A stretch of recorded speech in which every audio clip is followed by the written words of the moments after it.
स्वागत करता हूं जितने भी हमारे डियर सेकेंड ईयर के स्टूडेंट हैं सबको वेलकम है यहां पे।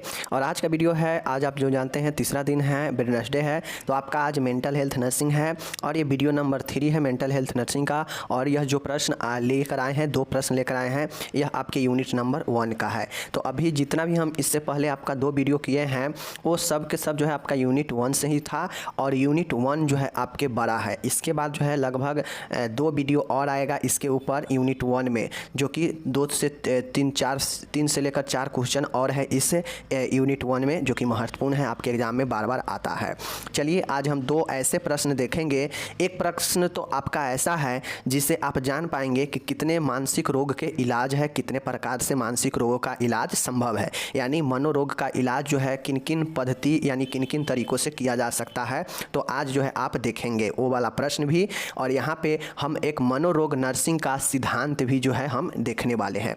और ये दोनों प्रश्न में ये वाला प्रश्न बहुत ज़्यादा पूछा जाता है शॉर्ट क्वेश्चंस में 5 नंबर में, तो आपके लिए बहुत ही इंपॉर्टेंट वीडियो है। चलिए शुरू करते हैं।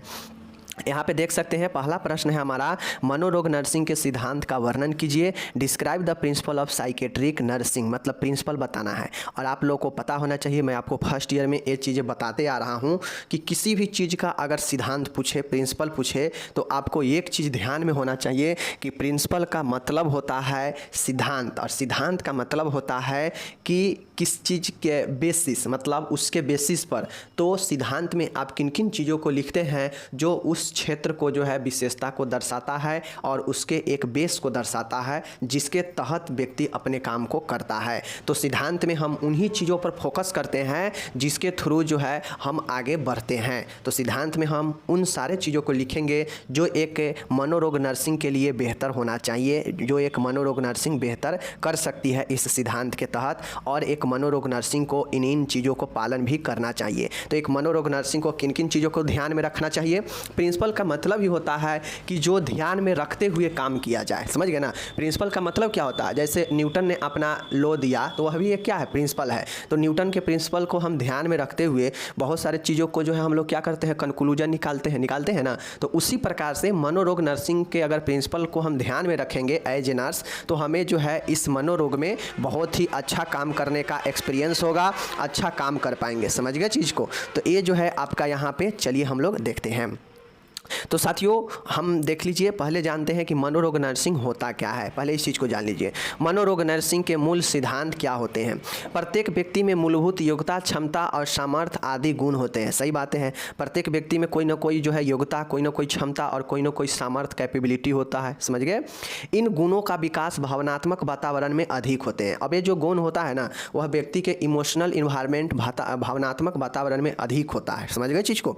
ये सिद्धांत रोगी की, मतलब ये जो सिद्धांत हम लोग देख रहे हैं ना मनोरोग नर्सिंग, तो ये जो सिद्धांत है यह रोगी के सुरक्षा, मतलब समझ रहे हैं ना कि रोगी के सुरक्षा, पेशेंट सिक्योरिटी, ठीक है, सुविधा, मतलब पेशेंट की सुविधा और पेशेंट के यानी रोगी के विकास के लिए भावनात्मक वातावरण तैयार करने में सहायता करता है। समझ गए।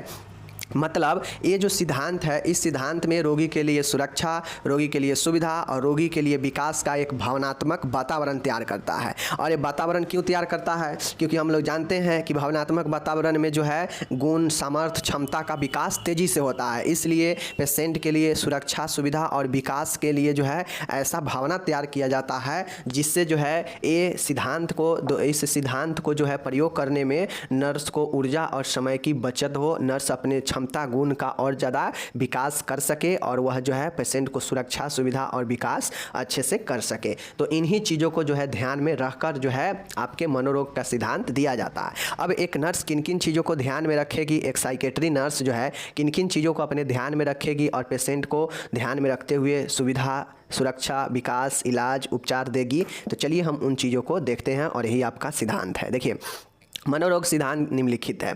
चलिए पहला पॉइंट यहाँ पे देखिए, पहला पॉइंट है, देखिए मैं यहाँ जो बता रहा हूँ ऐसा नहीं है कि मैं पहला पॉइंट दिया हूँ और 1 से लेकर जितना तक मैं बताऊँगा सबके सब आपको भी सीरियली होनी चाहिए, ऐसा नहीं होता है। आप मान गए आपको पहले 1 नंबर याद है, ठीक है, तो आप 1 नंबर लिख दीजिए। अब आपको याद आ गया 10वां नंबर पॉइंट, तो 10वां नंबर को दूसरे नंबर पर लिख दीजिए। अब 7वां नंबर आपको याद आ गया तो 7वां नंबर को 3 पर लिख दीजिए। मतलब जैसे जैसे आपको याद आते जा रहा है लिखते जाइए। ये कोई फिक्स नहीं है कि हाँ इस पॉइंट के बाद यही पॉइंट होगा।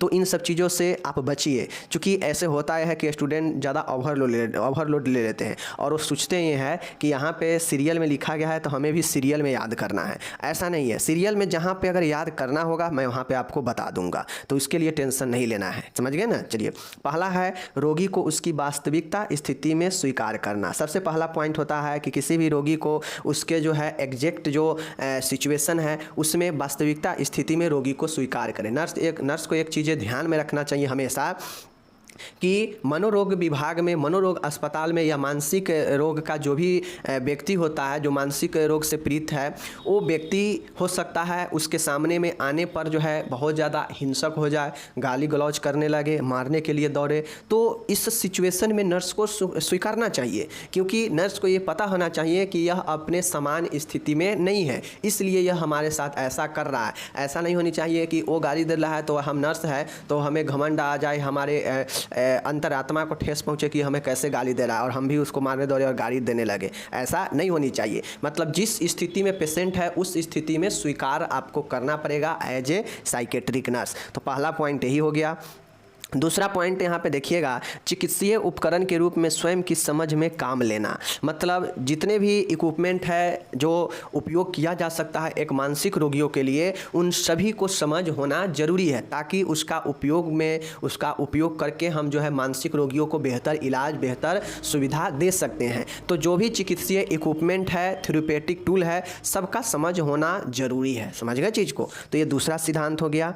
तीसरा सिद्धांत है कि रोगी में सुरक्षा की भावना बनाए रखने के लिए सतत व्यवहार करें। मतलब रोगी को ऐसा ना लगे कि जो है हम यहाँ पे असुरक्षित हैं, हमें किसी भी चीज़ को लेकर डर है, क्योंकि जो मानसिक रोगी होता है उसके मन में तरह तरह के ख्याल आता है।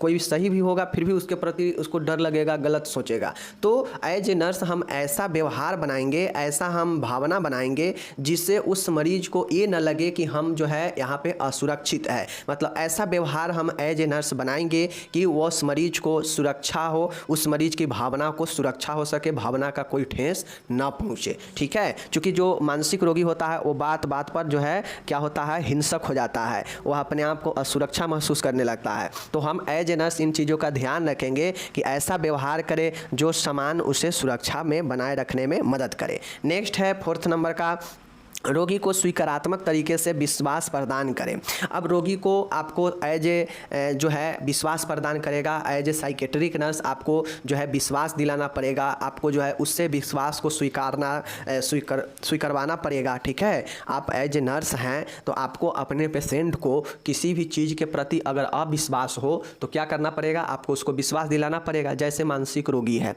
अब वो सोचता हो कि मैं ठीक नहीं हूँगा, मैं कुछ दिन का ही हमारे पास समय है, वगैरह वगैरह गलत उसके मन में विश्वास उठता हो तो उसे विश्वास दिलाना चाहिए कि ऐसा कुछ नहीं है, ठीक हो जाएंगे, वगैरह वगैरह दिस डैट जो भी तरीका अपनाकर एक स्वीकारात्मक तरीका अपनाए जो पेशेंट उसे स्वीकार कर सके। ऐसा नहीं है कि ऐसा तरीका अपना ले जो पेशेंट उसे स्वीकार ही नहीं करे। तो ऐसा स्वीकारात्मक तरीका अपनाएंगे जो पेशेंट को, रोगी को जो है क्या करे, विश्वास प्रदान कर सके। तो एज ए नर्स हम ये चीज़ को ध्यान रखेंगे कि ऐसे तरीके अपनाएं जिससे मरीज उसे स्वीकार करे और उसे विश्वास हो सके। समझ गए।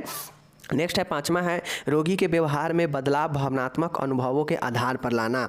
मतलब जो भी रोगी है, मानसिक रोगी को हम क्या करते हैं, मानसिक रोगी को ऐसा थोड़ी ना कि दवाई देते हैं और वह ठीक हो जाता है। जैसे फीवर के लिए दवाई दिए, फीवर ख़त्म हो गया, फीवर डाउन हो गया, ऐसा मानसिक रोग में नहीं होता है। मानसिक रोग में एग्जैक्ट दवाई नहीं होता है। मानसिक रोग में उसके लक्षणों को क्या करता है, अगर मरीज हिंसक है तो उसे दवाई देकर शांत कर दिया जाता है, उसे नींद आने लगता है। ठीक है, फिर मरीज सो जाता है, शांत हो जाता है। एग्जैक्ट ये नहीं है कि दवाई दिए तो वह रोग खत्म हो गया, वह रोग जो है डाउन हो गया, ऐसा नहीं होता है। समझ गए। मनोरोग में एक शांत करने का उपाय होता है, जो आपके थेरेपी होते हैं अलग अलग होते हैं। समझ गए। तो इस प्रकार से जो भी मरीज हो उसके व्यवहार में आप बदलाव करके जो है आप बदलाव कैसे लाएंगे, तो एक्सपीरियंस के आधार पर जो है उसके बदलाव लाएंगे, उसके भावनात्मक अनुभवों के आधार पर बदलाव लाएंगे। कैसे कि तुम्हारे वो माँ है, तुम्हारे वो बेटे हैं, तुम्हारे वो पिता हैं। चूँकि जो मानसिक रोगी होते हैं वो अपने घर में भी जो है नापसंद करने लगते हैं लोगों लोगों को पीटने लगते हैं अपना घर में भी। तो हम एज ए नर्स हमारा ये ध्यान रखें, हमारा ये प्रिंसिपल बनता है, सिद्धांत बनता है कि जो रोगी है उसके व्यवहार में बदलाव लाएंगे। व्यवहार में बदलाव कैसे लाएंगे? तो उसके जो भी पूर्व के भावनात्मक इमोशनल जो उसके एक्सपीरियंस होंगे उसके आधार पर लाएंगे। इमोशनली उसको क्या करेंगे? व्यवहार को परिवर्तन करेंगे, बदलेंगे। तो यह सिद्धांत 5वां पॉइंट है। ओके। छठा है रोगी में अनावश्यक चिंता को और वृद्धि को रोकना। अब चूंकि जो मानसिक रोगी होते हैं वह बहुत ज़्यादा एक्सेसिव जो है क्या करते हैं, अननेसेसरी अनावश्यक टाइप का चिंता करते रहते हैं, उनको डर लगते रहता है। तो इन सभी चीज़ों को आप एज ए नर्स है तो आप अपने पेशेंट को इन सब अनावश्यक चिंता को रोकेंगे। अब उसके लिए जो जो उपाय करना हो आप ये उपाय कर सकते हैं अनावश्यक चिंता को, वृद्धि को रोकने के लिए, दूर करने के लिए। तो ये आपके छठा पॉइंट हो गया कि रोगी में अनावश्यक कोई चिंता अगर बढ़ रहा है तो उसे रोकना चाहिए। आपका ये प्रिंसिपल बनता है, सिद्धांत बनता है। सातवां है उपचारात्मक एवं यथार्थवादी नर्स रोगी संबंध को बनाए रखना। आप लोग आगे पढ़ेंगे, एक होता है आपका थेरेप्यूटिक नर्स पेशेंट रिलेशनशिप, ये आपके आगे पढ़ेंगे, जहाँ पे इसको हम लोग शॉर्ट में TNPR कहते हैं, जहाँ पे नर्स और पेशेंट के बीच में एक संबंध बनता है, जो संबंध उपचार के दृष्टि से किया जाता है, जहाँ पे नर्स और पेशेंट के बीच में एक जो है संबंध स्थापित किया जाता है, जिसे हम लोग नर्स मरीज जो है संबंध कहते हैं। ठीक है, नर्स मरीज उपचारात्मक संबंध कहते हैं। तो यही कहता है कि उपचारात्मक और यथार्थवादी नर्स रोगी संबंध को बनाए रखना नर्स का ये सिद्धांत है, इस चीज़ को ध्यान में रखना चाहिए। 8वां नंबर है रोगी के व्यवहार को समझने हेतु वस्तुनिष्ठ व अनिर्णायक दृष्टिकोण रखने। मतलब नर्स रोगी के कोई भी अगर व्यवहार है, चूँकि जो रोगी होता है मानसिक रोगी, वो अपने बिहेव में हमेशा जो है क्या होता है, चेंज होते रहता है। तो कब क्या चेंज हो रहा है, समझ गए ना चीज़ को। इस पर ऑब्जेक्टिव, मतलब ऐसा नहीं है कि 1 घंटा पर एक बार ध्यान दे दिए और समझ गए बात को, ऐसा नहीं।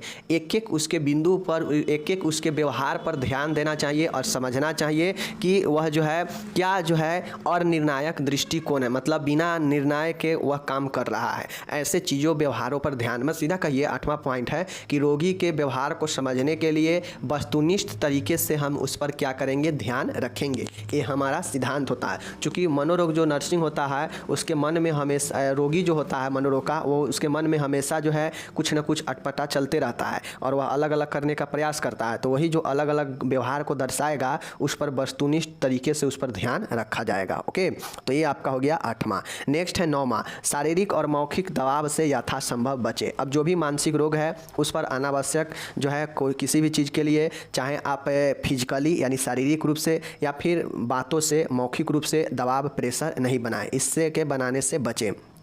शारीरिक और मौखिक दबाव से यथासंभव बचना चाहिए। इस चीज़ को समझ गए चीज़ को। तो ये आपका हो गया शारीरिक और मौखिक दबाव से यथासंभव बचना चाहिए। नेक्स्ट है 10वां नंबर है, देखिएगा, मनोरोग विज्ञान नर्सिंग में रोगी के व्यवहार व उसके कार्यों को समझने का प्रयत्न करना चाहिए।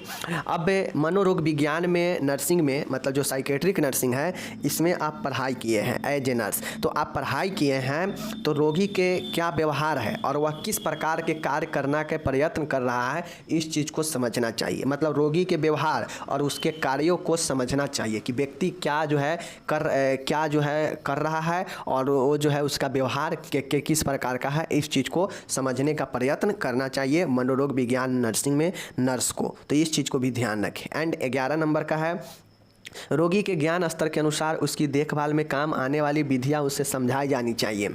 अब रोगी के जितने ज्ञान स्तर है, जितने नॉलेज का लेवल है होता है, चूँकि देखते होइएगा कि जो भी मानसिक रोग मनोरोग के व्यक्ति होता है उसमें बहुत सारे ऐसे रोगी होते हैं जो काफ़ी नॉलेजफुल हो जाता है, काफ़ी अपने आप को जो पहले सीखा हुआ है उस चीज़ को वह क्या करता है, अपना मजबूत बना लेता है। जैसे देखते होइएगा कि नॉर्मल इंसान हिंदी इंग्लिश दोनों आता है, ठीक है, तो वह जो है हिंदी ज़्यादातर बोलेगा, इंग्लिश जहाँ ज़रूरी होगा वहाँ बोलेगा। लेकिन जब देखते होइएगा कभी कभी जो मानसिक रोग होता है और वह पहले अगर इंग्लिश जान रहा है अच्छा खासा, तो अपने व्यवहार को क्या करता है, अच्छे दिखाने के लिए जहाँ जाएगा वहाँ इंग्लिश में ही बात करेगा, किसी के साथ इंग्लिश में ही बात करेगा। मतलब उसका मानसिक जो चीज़ें हैं, समझ गए ना, उस चीज़ के उसके ज्ञान के अनुसार ही इसके देखभाल में जो भी चीज़ें उपयोग में आएगा, जो भी विधियाँ, उस रोगी को समझाना चाहिए। सीधी सी बात है। आप एज ए नर्स है, साइकेट्रिक नर्स है, तो आपको ये ध्यान रखना चाहिए कि मरीज का कितना ज्ञान है और उसके ज्ञान के अनुसार जो भी उसके उपचार में, जो भी उसके देख रेख में विधि इस्तेमाल किया जाएगा, उन विधियों को उससे समझाना चाहिए, ताकि वो मरीज़ जो है फर्स्ट टाइम उससे देख कर चौंके नहीं, फर्स्ट टाइम देख कर उससे भागे नहीं, डरे नहीं। चूँकि आप समझा दिए रहेंगे उसे, तो हो सकता है उसके प्रति वह रिएक्ट ना करें। अगर डायरेक्टली किसी भी चीज़ को, ट्रीटमेंट को आप उसके पास लेकर जाएंगे तो वह उससे भागेगा, हो सकता है उससे हिंसक भी हो जाए। तो उससे पहले आप एज ए नर्स ध्यान रखेंगे कि हमें जो भी चीज़ का इस्तेमाल करना है उपचार में, उन विधियों को मरीज को समझाया जाए। ठीक है, चलिए 11 नंबर हो गया। नेक्स्ट है आपका 12 नंबर। देखिएगा, नर्स द्वारा रोगी की देखभाल के समय नर्सिंग के मूलभूत सिद्धांतों का पालन करना चाहिए। 12 पॉइंट है, आप जितना ऊपर देखे हैं उन सभी सिद्धांतों को 12वां पॉइंट में लिखना है कि नर्स द्वारा रोगी को देखभाल करते समय नर्सिंग के जो भी मूलभूत सिद्धांत है उसका पालन करना चाहिए। यहाँ पे तो हम मेंटल हेल्थ नर्सिंग का सिद्धांत नहीं देख रहे हैं, लेकिन हमको एक नर्स जो नॉर्मल सिद्धांत होता है, जो एक सभी नर्स के लिए होता है, चाहे पीडियाट्रिक नर्सिंग हो, मेंटल हेल्थ नर्सिंग हो, ऑन्कोलॉजी नर्सिंग हो, कोई भी डिपार्टमेंट का नर्सिंग हो, लेकिन सबका एक मूल सिद्धांत नर्सिंग का भी होता है जो सबके लिए लागू होता है। तो उस नर्सिंग के सिद्धांत को जो है ध्यान में रख के नर्स जो है रोगी को देखभाल करना चाहिए। ये 12वां पॉइंट है। ओके, एंड नेक्स्ट है 13 में कुछ अन्य भी सिद्धांत हो सकता है जिनको नर्स के द्वारा देखभाल में ध्यान में रखना चाहिए। नर्स को एक अच्छे श्रोता के रूप में रोगी के विचारों को सुनना चाहिए। अब एज ए नर्स जो है रोगी को जो है रोगी के बातों को भी नर्स को सुननी चाहिए कि रोगी क्या कह रहा है। ठीक है, नर्स द्वारा रोगी के वार्तालाप उद्देश्यपूर्ण होनी चाहिए। नर्स द्वारा रोगी से अगर बात किया जा रहा हो तो उस बात का एक उद्देश्य हो, एक पर्पज हो, ऐसी बात करनी चाहिए। ठीक है, नर्स को रोगी में हमेशा व्यावसायिक रुचि होनी चाहिए, न कि व्यक्तिगत। अब एक नर्स को हमेशा इस चीज़ का ध्यान रखना चाहिए कि हम एक नर्स है, हम एक प्रोफेशनल नर्स है, हम एक व्यावसायिक नर्स है, हमारा यह पेशा है, तो हम किसी से व्यक्तिगत तौर पे जुड़े नहीं, व्यक्तिगत तौर पे जो है हम जो है उसमें रुचि नहीं रखें, हमें एक नर्स के रूप में, एक प्रोफेशनल नर्स के रूप में इंटरेस्ट रखें। अब जब ऐसा होगा तो सभी पेशेंट को समान तौर पे देखभाल करेंगे, समझ गए। लेकिन जैसे ही व्यक्तिगत रुचि अगर आ जाएगा तो क्या होगा कि जिसको हमको मन होगा व्यक्तिगत तौर पे उसी को देखेंगे अच्छे से, बाकी को जो है हम ऐसे ही टाल देंगे। तो ये चीज़ें नहीं होनी चाहिए। तो ये कुछ आपका अन्य सिद्धांत में था जिसको ध्यान में रखना है।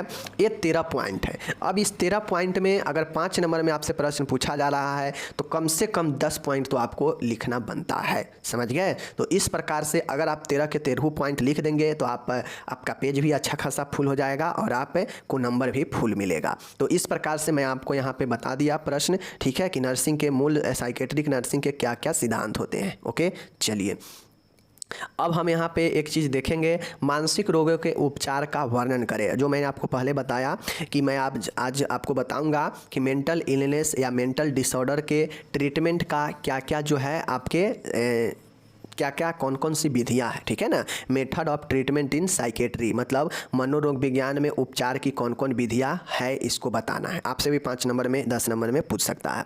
चलिए देखते हैं यहाँ पे मानसिक रोग उपचार, ट्रीटमेंट ऑफ मेंटल इलनेस, मतलब मानसिक रोगी की उपचार आप कैसे, किन किन विधि से कर सकते हैं। पहला विधि है अस्पताल में भर्ती करना। अगर कोई मानसिक रोग बहुत ज़्यादा हिंसक हो जाए, बहुत ज़्यादा उत्पात मचाने लगे, तो उस समय मरीज को सिर्फ और सिर्फ जो है क्या करनी चाहिए, हॉस्पिटल में भर्ती करना चाहिए। और अस्पताल में भर्ती करके हॉस्पिटलाइजेशन करके मरीज को शांत किया जा सकता है तत्काल में। तो ये पहला है कि अस्पताल में भर्ती करना। ओके, दूसरा विधि है साइकोफार्मेकोलॉजी। साइकोफार्मेकोलॉजी का मतलब होता है कि मनोरोगियों के लिए दवाई, समझ गए ना।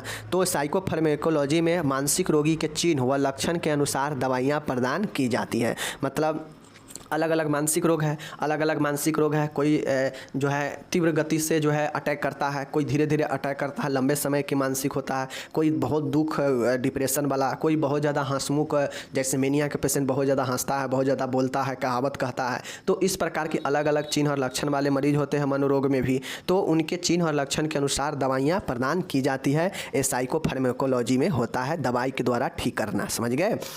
जैसे देख सकते हैं अलग अलग दवाई की कैटेगरी है। एक है मनोरोधी दवाइयाँ, एंटी साइकोटिक दवाई है। एक है अवसाद रोधी मतलब एंटी डिप्रेसेंट है। एक है आपका उन्माद रोधी मतलब एंटी मेनिक दवाइयाँ हैं। एक है तनाव रोधी मतलब एंटी स्ट्रेस, समझ गए ना, एंटी स्ट्रेस, ठीक है, या एंटी एंजाइटी दवाई। और एक है आपका निद्राकारी रोधी मतलब नींद से संबंधित बीमारी के लिए, जिसे हम लोग हाइप्नोटिक कहते हैं, ठीक है। तो ये जो है आपके ये 5 आप देख लिए। इस प्रकार और सारे जो है जो दवाइयाँ और सारे है दिया जाता है मनोरोग में। ये याद रखिएगा, कुछ एग्जाम्पल है दवाइयाँ देने का, समझ गए। एक ग्रुप है जिसमें मनोरोग में डिप्रेशन वाले को डिप्रेशन, एंटी डिप्रेशन, मेनिया वाले को एंटी मेनिया दवाई, तनाव चिंता वाले को एंटी एंजाइटी वाला दिया जाता है, हिप्नोटिक वाले को निद्रा वाले बीमारी को हिप्नोटिक टाइप का दवाई दिया जाता है। तो ये ग्रुप है, समझ गए। तो इस प्रकार से यह दवाई के द्वारा है, समझ गए। चलिए अब यहाँ पे हम लोग देखते हैं मनो उपचार, साइकोथेरेपी, मनोरोग उपचार। मनोरोग उपचार का मतलब होता है कि थेरेपी के द्वारा मानसिक रोगियों को जो है उपचार करना। साइकोथेरेपी में चिन्ह एवं लक्षण के अनुसार निम्नलिखित चिकित्सा दी जाती है। अब जैसा जिसका चिन्ह और लक्षण होता है मनोरोगियों का, उसका वैसा ही साइकोथेरेपी के जो है साइकोथेरेपी यानी मनोचिकित्सक उपचार दिया जाता है। इसमें दवाई वगैरह या कोई इक्विपमेंट वगैरह का उपयोग नहीं किया जाता है। इसमें जो है नॉर्मली जो साइकोलॉजिस्ट होते हैं, जो साइकेट्रिस्ट होते हैं, वो क्या करते हैं कि रोगी को अपने हाव भाव से ऐसा वातावरण तैयार करते हैं जिससे मरीज को नॉर्मल किया जा सके, ठीक है। तो ये साइकोथेरेपी मनोरोग चिकित्सक के द्वारा दिया जाता है, ठीक है। जैसे यहाँ पे देख लीजिए अलग अलग तरीका है साइकोथेरेपी देने का। एक है कॉग्निटिव थ्योरी, संज्ञात्मक चिकित्सा। एक है वातावरण चिकित्सा मतलब वातावरण में परिवर्तन करके चिकित्सा दिया जाता है, मिलू थेरेपी। व्यवहार थेरेपी, बिहेवियर थेरेपी है जिसमें व्यवहार को परिवर्तन किया जाता है। व्यावसायिक चिकित्सा है वोकेशनल, ठीक है, वोकेशनल या इसी को ऑक्यूपेशनल थेरेपी भी कहते हैं। एक समूह चिकित्सक है, ग्रुप थेरेपी है। और एक म्यूजिक थेरेपी है, संगीत चिकित्सा है। और सारे चिकित्सा है, आप देखेंगे आगे तो आपको पता चलेगा, ठीक है। एवर्जन थेरेपी है, बहुत सारे थेरेपी है। फिलहाल ये 6 थेरेपी यहाँ पे नाम दिया गया है। आपको इस थेरेपी के बारे में जो है आपको याद कर लेना है इसके बारे में। इसके बाद जो है आपको कम से कम ग्रुप थेरेपी, वातावरण थेरेपी, व्यवहार थेरेपी, ये 3 थेरेपी महत्वपूर्ण है। आपके शॉर्ट क्वेश्चन में भी पूछता है 5-5 नंबर में, ओके। तो ये थेरेपी का नाम हो गया। ये थेरेपी सब मनोचिकित्सक के द्वारा रोगियों को जो है उपचार में इस्तेमाल किया जाता है, समझ गए। चलिए एंड चौथा जो तरीका है मनोरोगियों का इलाज का, वह होता है शारीरिक चिकित्सा, फिजिकल थेरेपी। अब जो फिजिकल थेरेपी होता है इसके अंतर्गत इलेक्ट्रोकन्वल्सल चिकित्सा, इलेक्ट्रोकन्वल्सिव थेरेपी, ECT प्रदान किया जाता है। साथियों इसके अंदर ECT प्रदान किया जाता है। कब किया जाता है? यह नॉर्मल मनोरोगियों को ECT नहीं दिया जाता है। नॉर्मल मनोरोगियों को दवाई चिकित्सा हॉस्पिटलाइज करके ठीक किया जाता है या OPD बेसिस पर भी इलाज चलता है। लेकिन जो बहुत ज़्यादा हिंसक हो जाता है, बहुत ज़्यादा खतरनाक हो जाता है, रोग बहुत ज़्यादा उत्पात मचाने लगता है, वह भर्ती करने के बाद भी जो है नहीं उसका लक्षण में परिवर्तन आ पाता है, नहीं शांत हो पाता है, तो फिर जो है जाके शारीरिक चिकित्सा उस मरीज को दिया जाता है। और उस शारीरिक चिकित्सा का जो नाम है वह है ECT। ECT मीन्स इलेक्ट्रोकन्वल्सल थेरेपी या ट्रीटमेंट, ECT कहते हैं। इसमें आप आगे पढ़ेंगे। ECT बहुत बड़ा क्वेश्चन है जिसमें आपको 10 से 15 नंबर में पूछता है। ECT एक इलेक्ट्रिक करंट जो है ब्रेन में, शरीर में दिया जाता है रोगी को, जिससे झटका लगता है, झटका उत्पन्न करने के लिए दिया जाता है। और यह झटका लगने से मरीज जो है दौरा पड़ता है और धीरे धीरे मरीज शांत होता है।